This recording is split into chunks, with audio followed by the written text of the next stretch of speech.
Hi friends, welcome to my channel. For those of you that are new here, my name is Caitlin. For those of you that are not new here, my face is happy that you are seeing it again. And today I have a ranking of all of the eyeshadow palettes I used in the month of August video for you. So that is every single eyeshadow palette that I used in the month of August, not just new ones, old ones, whatever I used. Anyways, if that's something that you are interested in, then go ahead and keep on watching.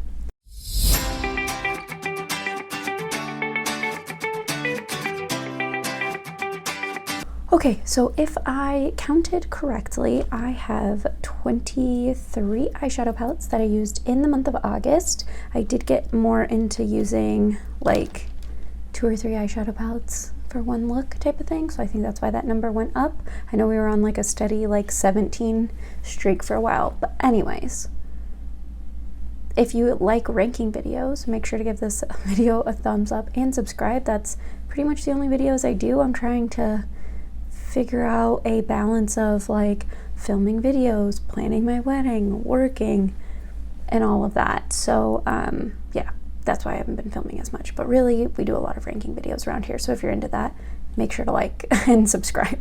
Anyways, let's get into it. So in last place we have the Naked Urban Decay Wild West palette. So I think this is 23rd place. We'll see. I'll try and count down if I remember. Yeah, there's nothing wrong with this palette, honestly.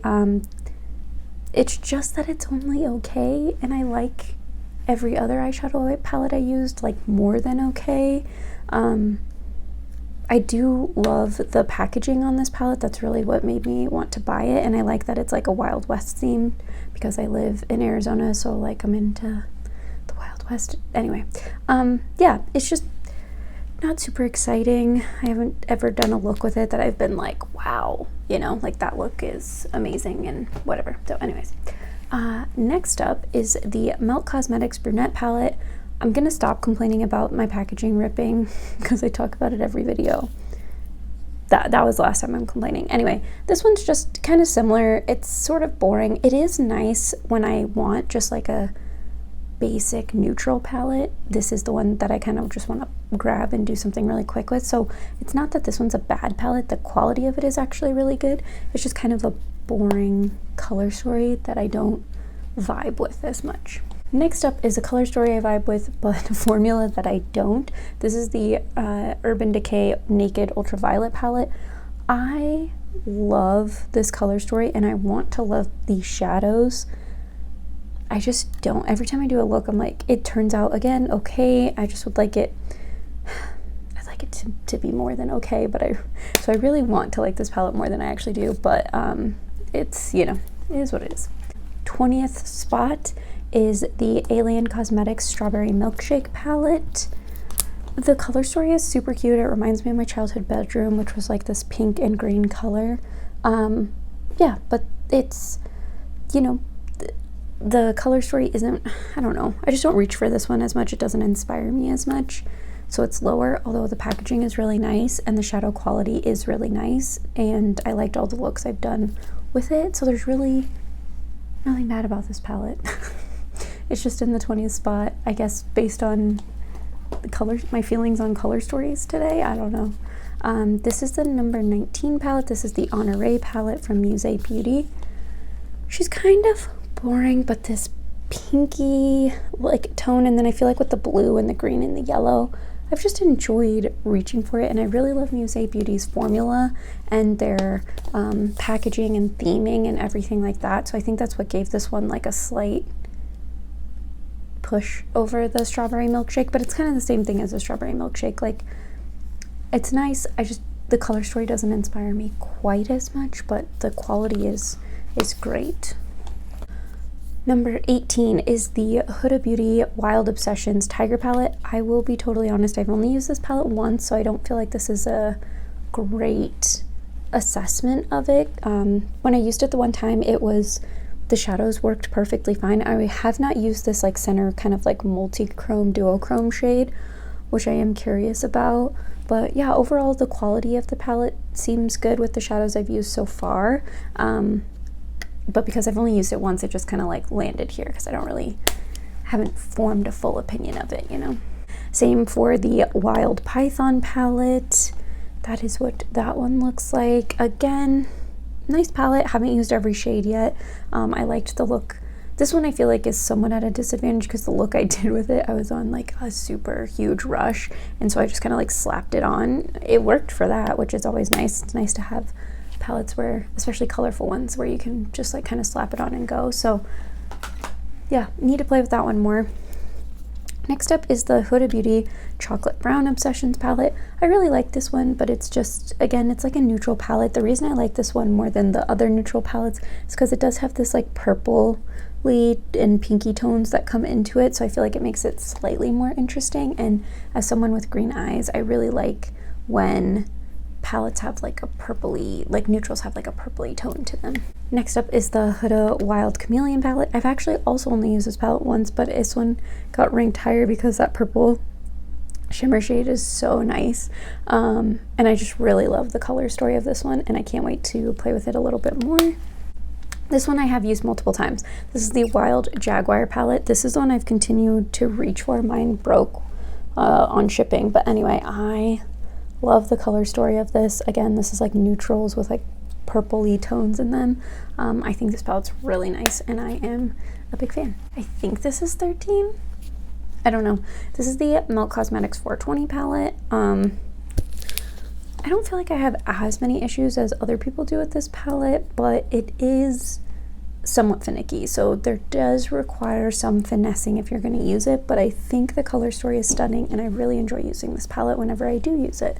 Next, what did I literally just said what count? What was that, 15? 14? I don't know.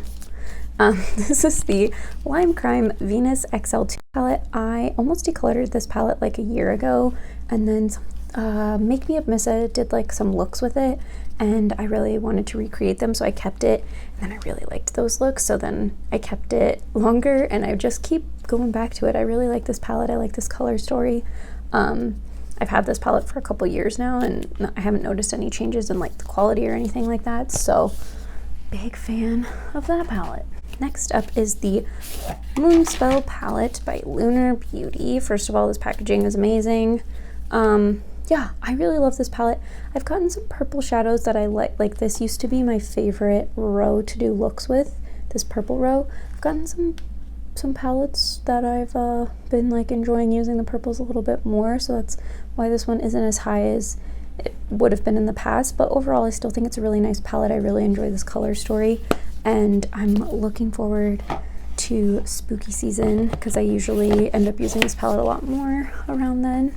Next up is the Milk Cosmetics Mary Jane palette. This is just like probably my favorite neutral palette that I have. I really like the tones of the neutrals.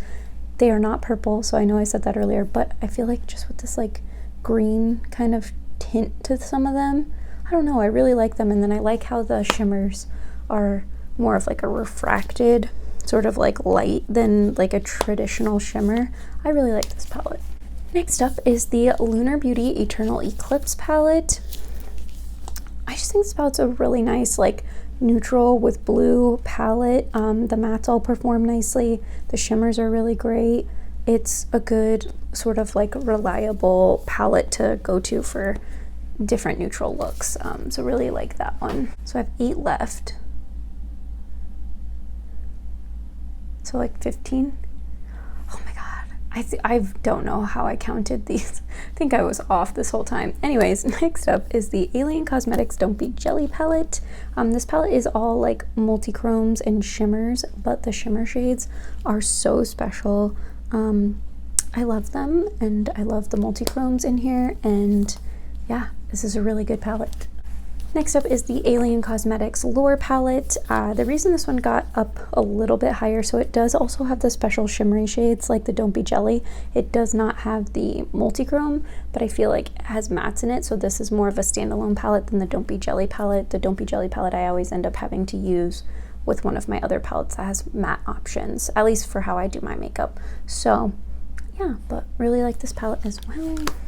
Next up is the Muse Beauty Triumph of Venus palette. I just really like the tones of the blues in this palette. I don't know, they seem unique to me for some reason, but I really like those. I have this brown. I used it as like a liner, I think, and it ended up turning like silver.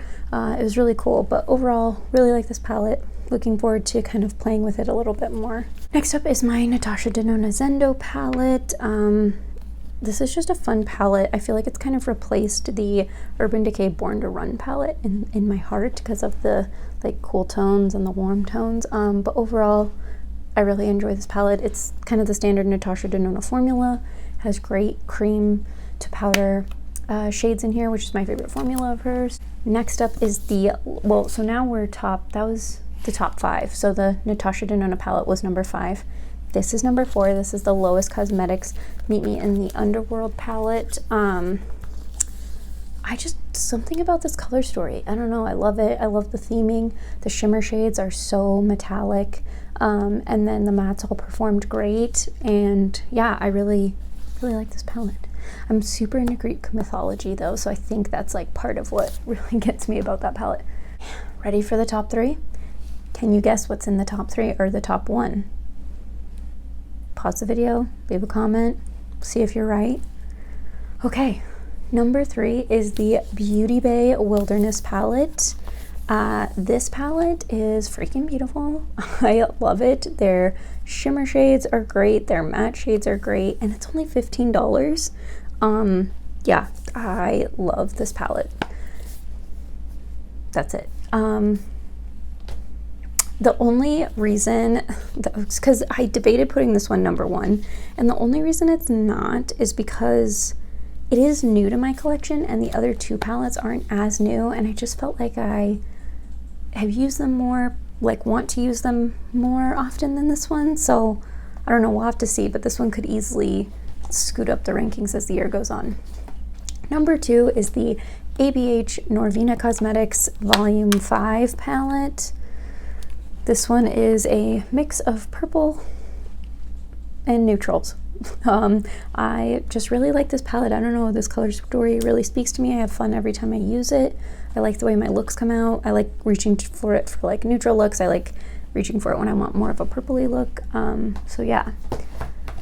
Then the number 1 palette is the Cash Beauty Color Trip palette. That's actually what I have on my eyes today. I recreated a look that the owner, Kaylee, did on her Instagram a while back with this palette. But anyway, this palette, first of all, I think it's so cool that you have the water activated liners. I did not use those today, but I just feel really inspired by this palette.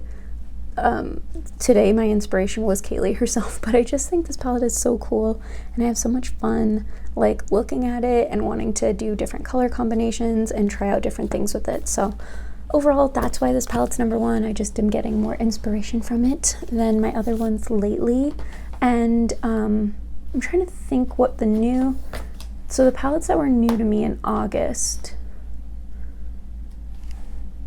One second, I'll come back and tell you that in a sec. Okay, I'm back. Palettes that were new to me in the month of August. So the Huda Beauty Wild Obsession, so the Jaguar, Python, Tiger, and Chameleon were all new to me in the month of August. And then the 2 Muse Beauty palettes, the Triumph of Venus and the Honoree palettes, were both new to me in August. And then the Beauty Bay Wilderness palette. So yeah, I just got like 7 palettes in the month of August, no big deal. But anyways, the rest of these palettes were older, at least 1 or 2 months. And those were the palettes that did come to me in August. And yeah, so you saw how they kind of stacked up with my other palettes. There you go. I don't think I have anything else to add. Let me know if you guessed correctly down below on what my number 1 palette of the month was. If you used any of these palettes, did you like them, not like them? I'm just curious your overall thoughts. And yeah, other than that, I will see you guys next time. Bye.